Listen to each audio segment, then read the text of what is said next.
The ship called Sejong's Pride moved slowly through space toward a dead world that had no name, only numbers and letters that meant nothing to most people, but everything to scientists who spent their lives looking for answers in empty places. Dr. Minho Park stood in front of the big window that showed the planet getting bigger as they got closer, and he felt that strange feeling in his stomach that always came when he was about to find something that might change everything he thought. He knew about the universe. Minho had been studying old things from dead worlds for 15 years now, digging through dirt and rocks and broken pieces of civilizations that had lived and died long before humans ever looked up at the stars and wondered what was out there. He was good at his job, maybe the best, which was why the Earth Science Council had picked him to lead this mission to a place that their deep space telescopes had spotted something unusual, something that looked like it might be buildings or structures that should not exist on a world that had been dead for millions of years. Yuna Kim walked up beside him, her tablet in her hands showing charts and graphs and numbers that she had been working on for the past 3 days since they left Earth's space. Yuna was a linguist, someone who studied languages, but not just human languages. She studied the languages of all the alien species that humans had met since they joined the Galactic Council 20 years ago. She was young, maybe 28, but she had already learned to speak 7 different alien languages and could read the writing systems of 12 more. "The scans are strange," Yuna said, looking at her tablet and then at the planet through the window. "The structures down there are giving off energy readings that don't match anything we know about. It's like they're still working somehow, even though this world has been dead longer than Earth has had life on it." Jahoon Lee came over to join them, carrying his own tablet and wearing the kind of worried expression that he always had when the numbers didn't add up the way they should. Ji-hoon was an astrophysicist, which meant he studied stars and space and all the big things that moved around in the universe, and he was the kind of person who believed that everything should make sense if you just had enough information and did the math right. "I've been checking the dating on this planet," Ji-hoon said, "and something is very wrong here. According to every test we can run from up here, this world died about 4 million years ago. But the structures we're seeing, they're reading as being built around 3.5 million years ago. That means they were built on a world that was already dead for 500,000 years." Minho nodded slowly, thinking about what that could mean. In all his years of studying old civilizations, he had never found anything like that before. Most alien species built their cities and monuments on living worlds, places with air and water and all the things that life needed to survive. Nobody built big stone structures on dead rocks floating in space unless they had a very good reason for doing it. "Maybe they were trying to mark something," Minho said. "Maybe this place was important to them for some reason we don't understand yet." The ship's captain, a woman named Sora Lim, came onto the observation deck where they were standing and looked out at the planet below. Captain Lim had been flying ships between the stars for longer than any of them had been alive, and she had seen things that most people only heard about in stories. She was the kind of person who stayed calm when everything was going wrong, and who always seemed to know what to do even when nobody else had any ideas. "We'll be in orbit in 2 hours, Captain Lim said. "I've already sent word back to Earth about what we're seeing here, but it's going to take 6 weeks for any message to reach them, and another 6 weeks for them to send anything back. Whatever we decide to do here, we're going to be on our own for a while." Minho looked at his team and thought about all the equipment they had brought with them, all the tools and machines and sensors that would help them understand what they found down on that dead world. They had come here expecting to find maybe some old ruins, maybe some broken pieces of pottery or metal that would tell them a little bit about who had lived here long ago. They had not expected to find structures that were still giving off energy after millions of years. 2 hours later, Minho and his team were strapping themselves into the shuttle that would take them down to the planet's surface. The shuttle was a small ship that could land anywhere and take off again, designed to carry people and equipment safely between the big ship and whatever world they were studying. Yuna was checking her translation equipment, making sure all her computers were working properly in case they found any writing or symbols that needed to be understood. Ji-hoon was running tests on his sensors, the machines that would measure energy and radiation and all the invisible things that might tell them how the structures below had been built and why they were still working. The shuttle pilot was a young, Man named Kyung-ho, who had been flying these small ships for 5 years, and who seemed to think that landing on dead planets was the most fun thing anyone could do with their time. Kyung-ho started the engines and took them away from the big ship, down through the thin atmosphere of the dead world toward the structures that were waiting for them on the surface. As they got closer, Minho could see that the structures were bigger than they had looked from space, much bigger. They were made of some kind of crystal that seemed to glow with its own light, rising up from the rocky ground like mountains that someone had carved into perfect geometric shapes. There were towers and pyramids and long walls that stretched across the landscape in patterns that looked like they meant something, like they were trying to say something important to anyone who was smart enough to understand them. Kyung-ho set the shuttle down on a flat area near the biggest of the crystal structures, and they all climbed out wearing their environmental suits that would keep them safe from the thin air and cold temperature of the dead world. Minho walked slowly toward the nearest wall, his instruments beeping and clicking as they measured everything around him. The wall was covered with symbols, thousands of them, carved deep into the crystal surface and filled with a metal that seemed to shine with its own inner light. The symbols were not like anything Minho had ever seen before, not like the writing of any alien species that humans had encountered. They were complex and beautiful, arranged in patterns that seemed to flow and dance, even though they were carved in solid stone. Yuna came up beside him and started taking pictures of the symbols with her camera, her translation computer already working to analyze what they might mean. "I've never seen anything like this," she said. "These symbols don't match any known alien language or writing system. It's like whoever made them was using a completely different way of thinking about how to communicate with symbols and pictures." Jihoon was scanning the wall with his energy sensors, and his face was getting more and more confused as he looked at the readings.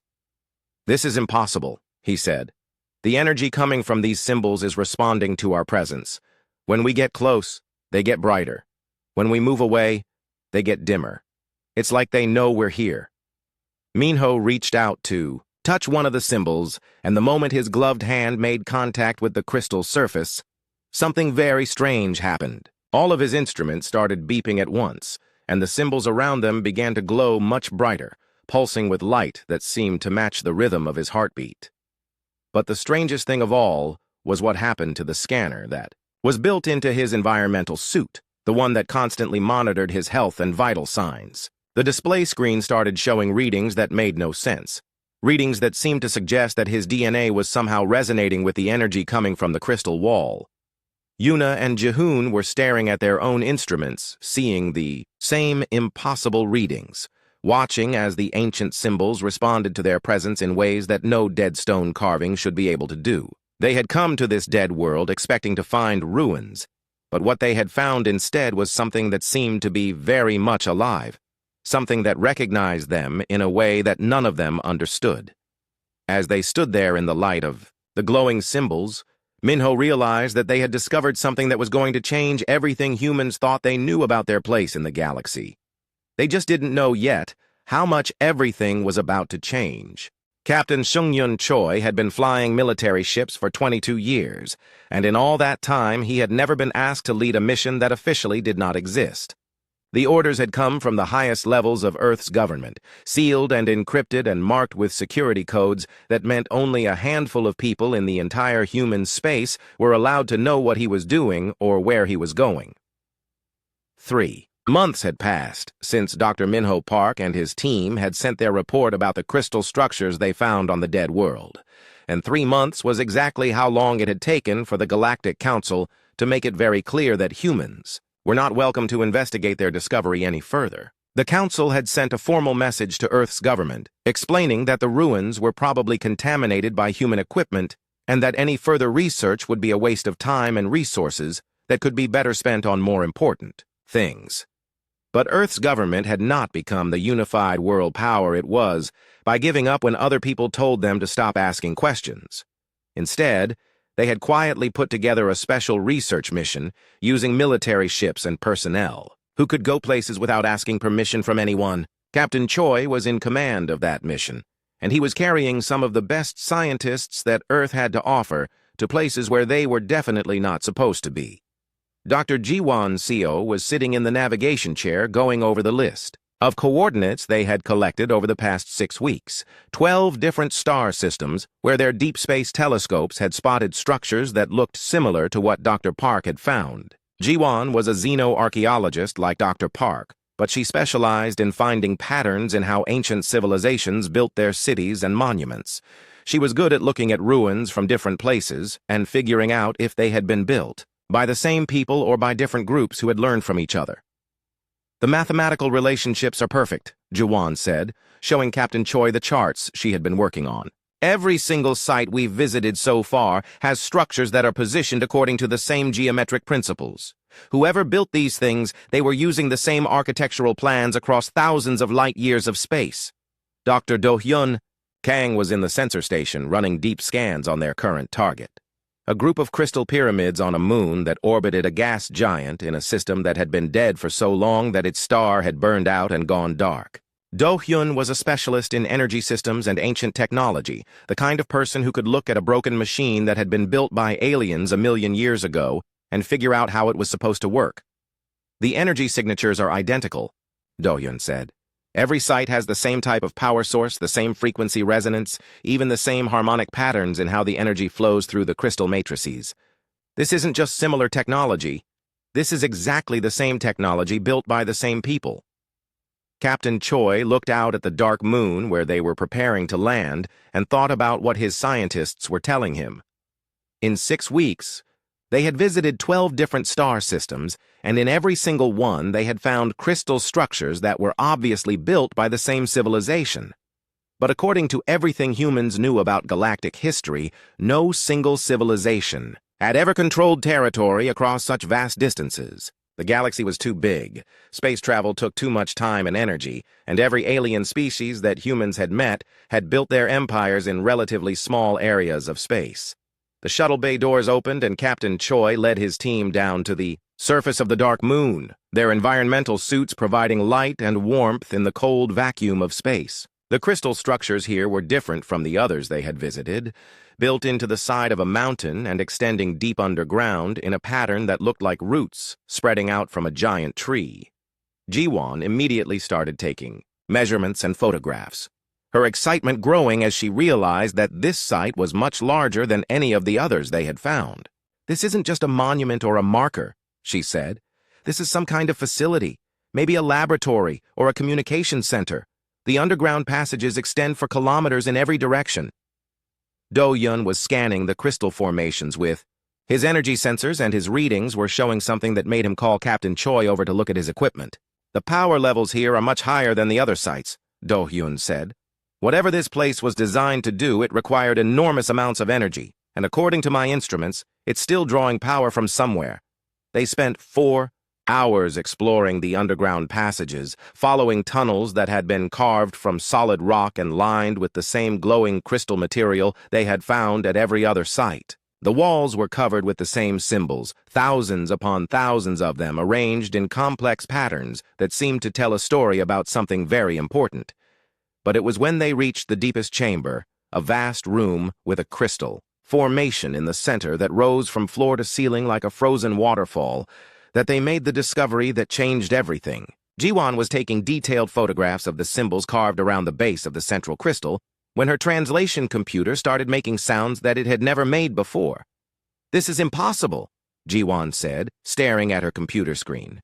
"The translation program is finding matches for some of these symbols. Not matches with any known alien language, but matches with human DNA sequencing notation. These symbols are describing genetic codes." Captain Choi looked at the screen and saw columns of symbols that his computer was translating into letters and numbers that looked like the kind of genetic data that human scientists use to map DNA sequences. But that made no sense, because the structures they were standing in had been built millions of years before humans had ever existed, let alone develop the science to understand genetics. Do-hyun was running his own scans on the central crystal formation, and his face was getting pale as he looked at the energy readings his instruments were showing him. "Captain," he said, "this crystal is responding to our DNA. Every time one of us gets close to it, the energy output increases. It's like it's scanning us and recognizing something in our genetic structure." Jiwan was working frantically with her translation computer, feeding it more and more symbols from the walls around them. "The story these symbols are telling," she said. "It's about a species that came from far away and built something across the galaxy. They call themselves the first builders, and they say they seeded the void with purpose before returning to the place of origin to wait for the time of awakening." Captain Choi felt a chill that had nothing to do with the cold of the dead moon. "What kind of purpose?" he asked.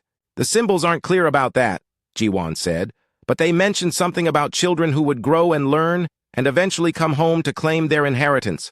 And Captain, the genetic sequences they describe in these symbols, they're human genetic sequences, not similar to human genetics, but exactly the same."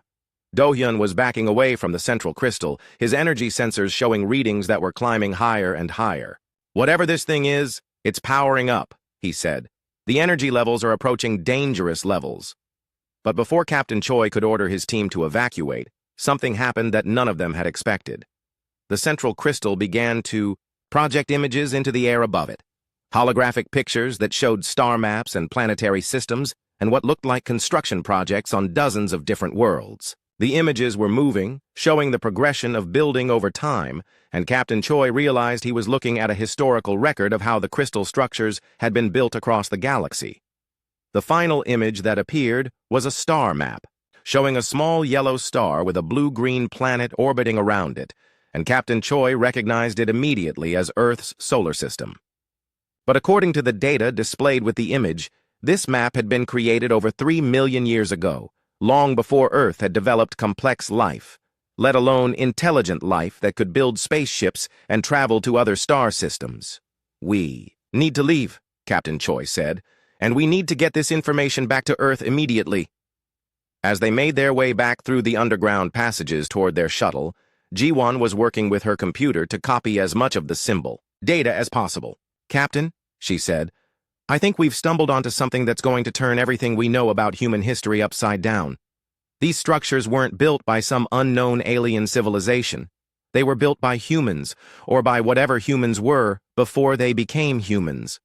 Captain Choi helped his team load their equipment into the shuttle and thought about what he was going to tell Earth's government when they got back. How do you explain to people that their entire understanding of human origins might be completely wrong? How do you tell them that humans might not be the young species that everyone thought they were, but instead the descendants of the galaxy's oldest civilization? As their shuttle lifted off from the dark moon and headed back toward their ship, Captain Choi looked back at the crystal structures glowing in the darkness and realized that they had discovered something that was going to change the relationship between humans and Dr. Yoonji Han had been working in the hidden laboratory beneath the surface of Earth's moon for 3 months without seeing sunlight or breathing air that had not been filtered through machines, and she was starting to understand why her grandmother had always told her that the most important discoveries happened in the darkest places where nobody was watching. The laboratory had been built in secret after Captain Choi's team had returned with their data about the crystal structures, carved into the rock beneath Luna's surface where no alien sensors could detect what the humans were doing. The room where Yoonji worked was filled with computers and displays and analysis equipment that hummed constantly as they processed the thousands of symbols and genetic sequences that had been recovered from 12 different crystal sites across the galaxy. Yoonji was a cryptographer and language specialist, someone who solved puzzles for a living, and the puzzle she was working on now was the most complex thing she had ever encountered in 15 years of breaking codes and translating languages that were never meant to be understood by outsiders. Dr. Woo-jin Nam sat at the workstation next to hers, his screens covered with mathematical equations and geometric diagrams that showed the relationships between the crystal structures and their positions in space. Woo-jin was a mathematician who specialized in pattern recognition and dimensional analysis, the kind of person who could look at a series of numbers and see connections that other people would never notice. He had been working with Yoonji to understand not just what the symbols meant, but why they had been arranged in specific patterns and what those patterns were trying to accomplish. "I think I've found the key," Yoonji said, pointing to a sequence of symbols that appeared on the wall of every single crystal site they had studied. "These symbols aren't just describing genetic codes, they're activation sequences. Each site has a unique genetic signature that corresponds to specific human DNA markers, and when someone with the right genetic profile comes near the crystals, it triggers a response." Woo Jin looked up from his equations and moved his chair over to see. what Yunji was showing him. That would explain why the crystals reacted so strongly to our research teams, he said. But activation sequences for what? What are these sites supposed to do when they're activated? Yunji pulled up a three-dimensional map that showed the positions of all the crystal sites they had discovered, with lines connecting them in a pattern that looked like a vast spider web stretching across hundreds of star systems. I think they're communication nodes, she said. Each site is positioned at a specific distance and angle from the others, creating a network that could transmit information instantaneously across the entire galaxy. Wu Jin studied the map and ran some quick calculations on his computer. The mathematics work out, he said. If these crystals can generate quantum entanglement fields, they could create a communication network that operates outside normal space-time. Limitations. Messages sent through this network would arrive at their destination at the same instant they were transmitted, regardless of the distance involved. Yunji nodded and pulled up another screen, showing the genetic sequences that the symbols described. But here's the really important part, she said. The genetic markers that activate the network aren't just similar to human DNA. They're identical to specific sequences that exist in every human being. Whoever built this network, they built it specifically to respond to human genetics. The implications of what they were discovering were so enormous that Yunji had trouble believing her own analysis.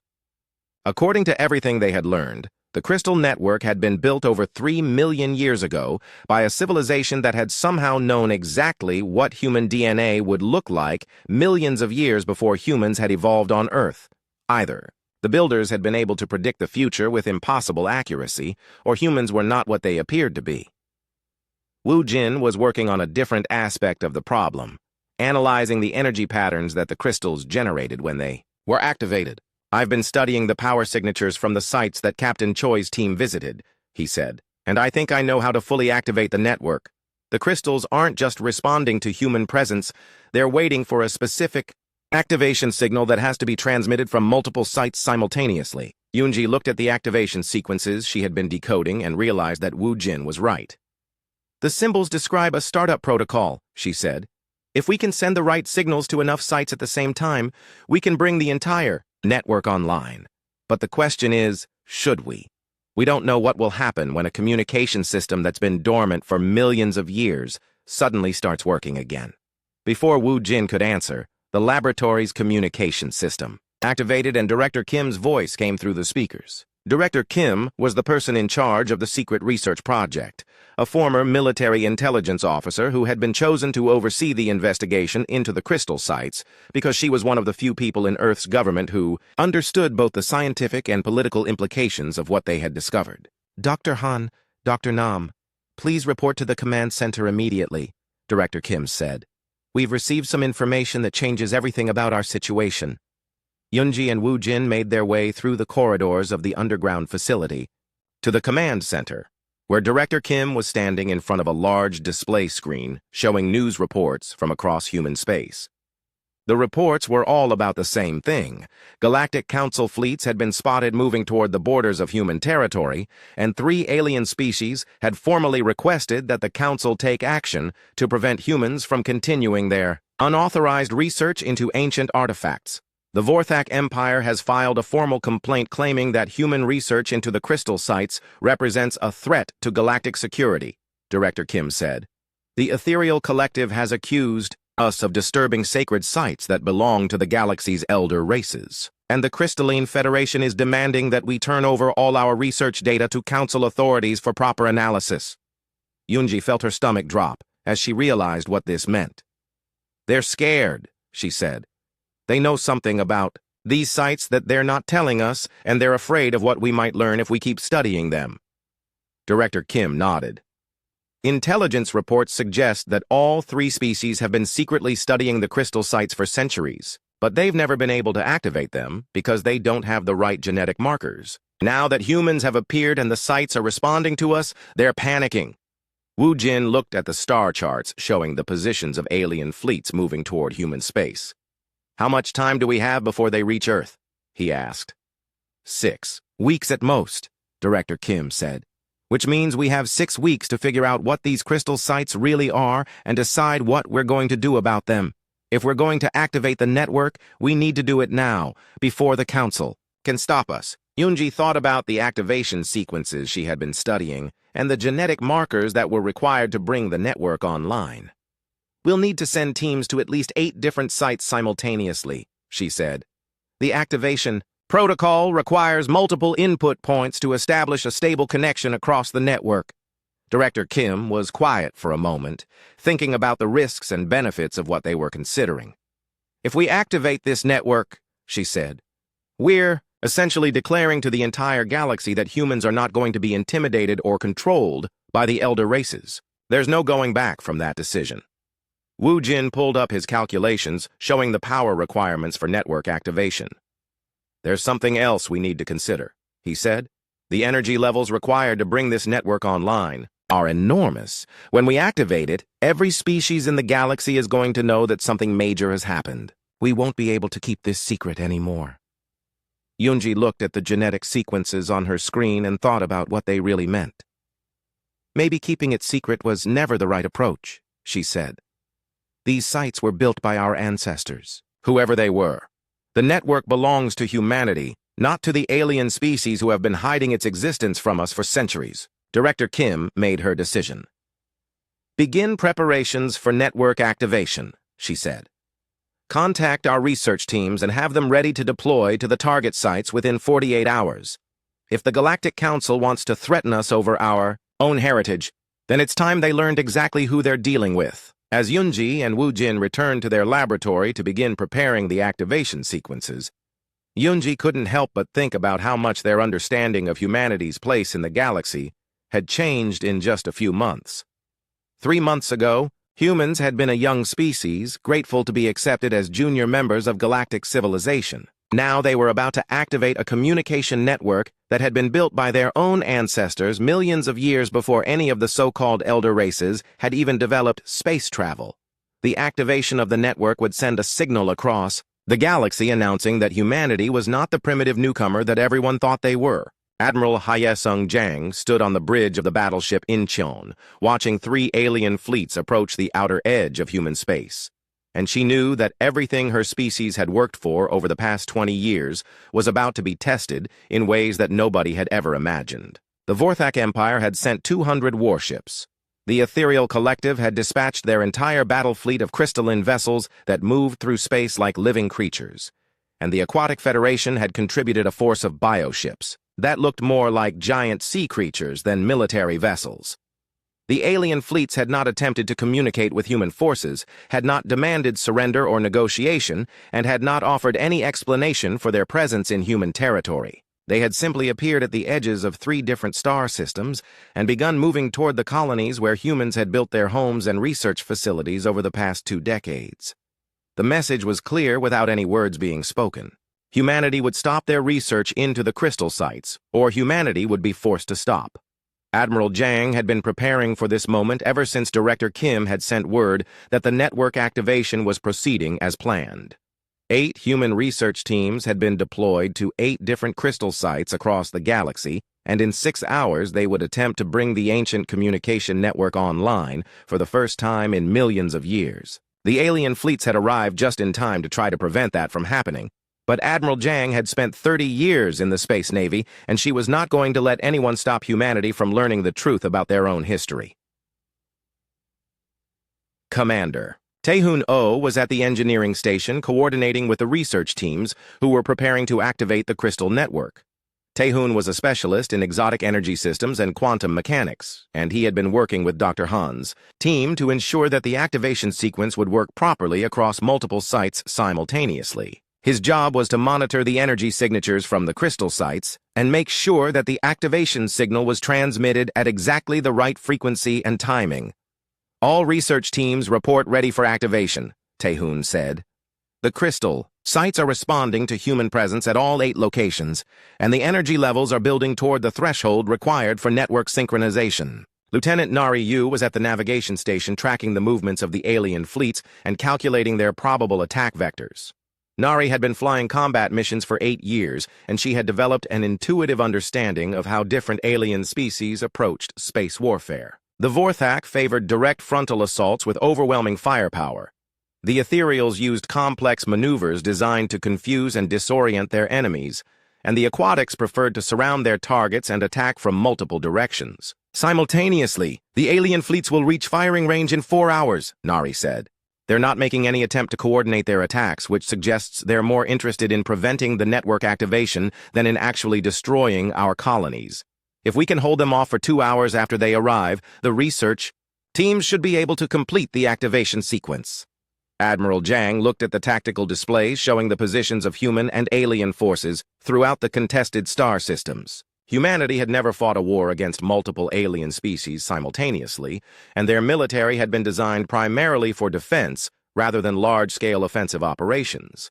But Admiral Jang had studied the combat records of every major space battle over the past century, and she had learned that the key to victory was not always having the biggest fleet or the most powerful weapons.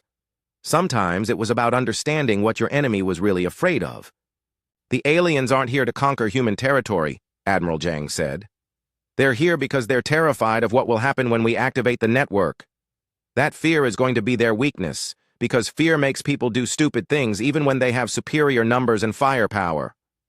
The first attack came exactly when Lieutenant Yu had predicted, with Vorthak warships dropping out of hyperspace at the edge of the Kepler 438 system and immediately opening fire on the human research station orbiting the fourth planet. The Vorthak ships were built like flying fortresses, heavily armored and equipped with energy weapons that could punch through almost any defensive shield that humanity had ever developed. But the human defenders were not trying to match the Vorthak ships in a direct firefight. Instead, they used their superior speed and maneuverability to stay ahead of the alien weapons while drawing the attack fleet away from the research station, where Dr. Seo's team was working to activate the crystal site on the planet below.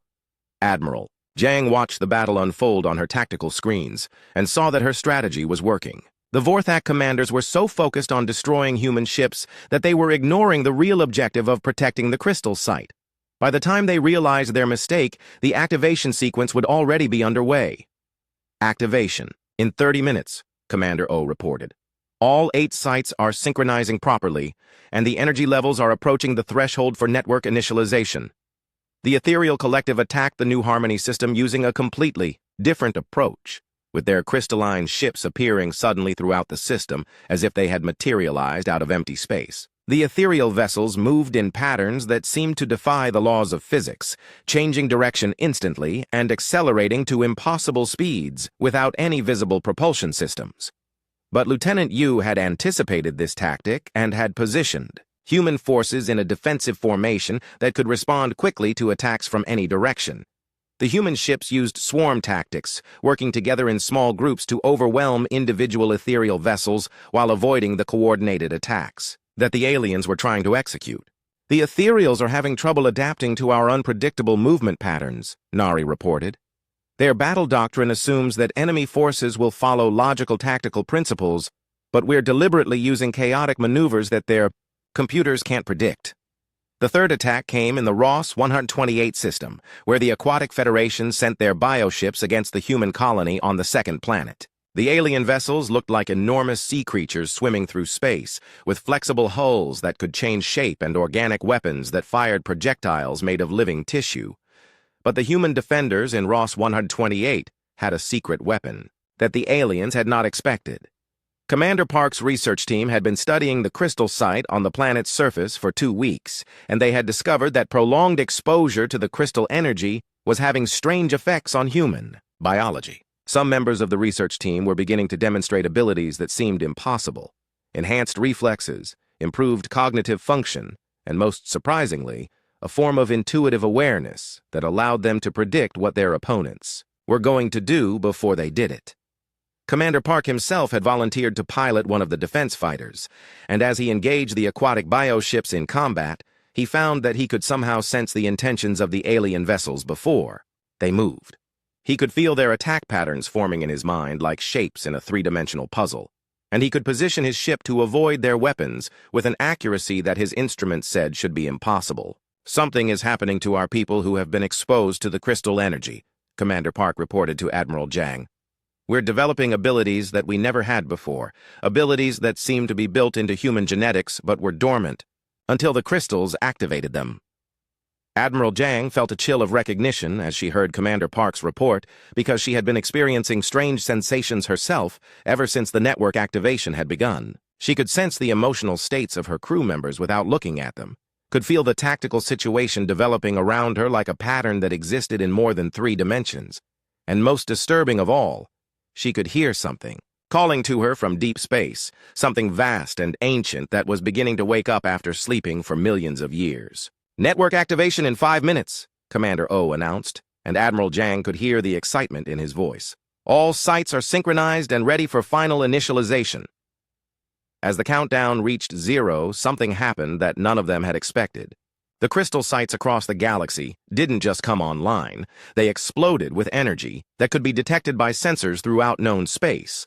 The network didn't just activate, it sent a signal that reached every star system in the galaxy. Simultaneously, a signal that carried a simple message in every language that had ever been spoken by intelligent life. The message said, "The children have come home. The awakening begins now." Admiral Jang felt the signal pass through her like a wave of recognition, and suddenly she understood things that she had never learned and remembered things that had never happened to her personally, but had happened to her species millions of years ago. She understood that humans were not the young species that everyone thought they were, but the descendants of the galaxy's original architects, returning to reclaim the inheritance that had been left for them. The signal that had been sent across the galaxy when the crystal network activated was not just a message. It was a key that unlocked doors that had been sealed for millions of years. And from those doors came beings that the galaxy had forgotten, but who had never forgotten the galaxy. They emerged from hidden stations that had been built inside asteroids and dead moons, from pocket dimensions that existed between the spaces where normal matter could survive, and from stasis chambers that had been waiting at the edge of black, holes where time moved so slowly that millions of years felt like moments. The beings who emerged called themselves the architects, and they looked like humans, but were somehow more than human, as if they were what humans might become if they had millions of years to grow and learn and evolve. They were tall and graceful, with eyes that seemed to contain the light of stars, and voices that could speak directly to the mind without using words. Their leader, who chose to be called Daejeon after the ancient city on Earth where humanity had first learned to split the atom, appeared on the bridge of Admiral Jang's flagship, without using any kind of transportation device that human sensors could detect. "Greetings, children of our children," Daejeon said, and Admiral Jang could hear his words not just with her ears, but with her entire being. "We have been waiting for this moment since we first planted the seeds of your civilization in the soil of a small blue world orbiting a yellow star. You have grown well, and you have learned much, and now it is time for you to understand who you truly are." Admiral Jang found that she could speak directly to Daejeon's mind, just as he had spoken to hers, and the sensation was both strange and familiar, as if she was remembering how to use an ability she had always possessed, but never knew existed. "Are you our ancestors?" she asked. "Are we descended from your people?" Daejeon smiled, and Admiral Jang could feel the warmth and pride in his thoughts. "You are not descended from us," he said. "You are us, returned to the galaxy after a long journey through time and space and evolution. We seeded dozens of worlds with our genetic pattern, then withdrew to let those seeds grow into their own unique civilizations. Earth was one of those worlds, and humanity is one of the forms we have taken. The revelation that humans were not just the descendants of the architects, but were actually the architects themselves, returned in a new form after millions of years of development, sent shockwaves through every human mind connected to the crystal network. Suddenly, the abilities that humans had been developing since their exposure to the crystal energy made perfect sense. They were not gaining new powers, but remembering old ones, genetic capabilities that had been dormant in their DNA until the network activation had awakened them. Dr. Yuna Kim, who had been studying the ancient symbols since the first discovery on the dead world, found that she could now read the crystal inscriptions as easily as if they had been written in her native language. The symbols were not alien writing at all. They were the original human language, the way the architects had communicated before they divided themselves into separate species and scattered across the galaxy to experience different forms of existence. Captain Choi, who had led the secret mission to study the crystal sites, discovered that his enhanced intuition was actually a form of time perception that allowed him to see the probable outcomes of different decisions before he made them. It was not magic or supernatural ability. It was advanced biotechnology that had been built into the human genetic code by their ancestors millions of years ago. The alien fleets that had come to stop humanity's research into the crystal sites found themselves facing a completely transformed situation. The humans they had thought to intimidate or destroy were revealed to be the original builders of galactic civilization, the species that had created the technology and infrastructure that all other races had been using for millennia without understanding its true origin. The Vorthak Empire, which had built its power on the belief that strength and aggression were the keys to galactic dominance, discovered that their most advanced weapons were based on principles that the architects had developed and deliberately limited to prevent any single species from becoming too powerful. Their warships, which they had believed were the ultimate expression of military technology, were suddenly obsolete compared to the capabilities that humans were beginning to remember. The ethereal collective, which had claimed to be the galaxy's most spiritually advanced civilization, learned that their ability to exist as pure energy was actually a pale imitation of technologies that the architects had mastered millions of years earlier. Their greatest philosophical insights were concepts that human children would understand intuitively once their genetic heritage was fully activated. The Crystalline Federation, which had built their society around the worship of crystal formations, that they believed contained divine wisdom, realized that they had been venerating monuments built by the very species they had considered primitive. Their sacred crystals were not natural formations, but constructed artifacts that had been left behind as guideposts for when the architects' descendants were ready to reclaim their heritage. But the most profound changes were happening to the humans themselves as the network activation continued to awaken dormant capabilities that had been sleeping in their genetics for millions of years. Humans began to demonstrate abilities that seemed like magic to other species, but were actually applications of science so advanced that it had become indistinguishable from the miraculous. Dr. Yoonji Han found that she could manipulate matter at the quantum level with her thoughts, reshaping materials and creating new substances by willing them into existence. Commander O discovered that he could perceive energy patterns across multiple dimensions, allowing him to see the underlying structure of reality itself. Lieutenant Yu learned that she could move through space-time in ways that made conventional propulsion systems unnecessary, traveling between star systems as easily as walking from one room to another.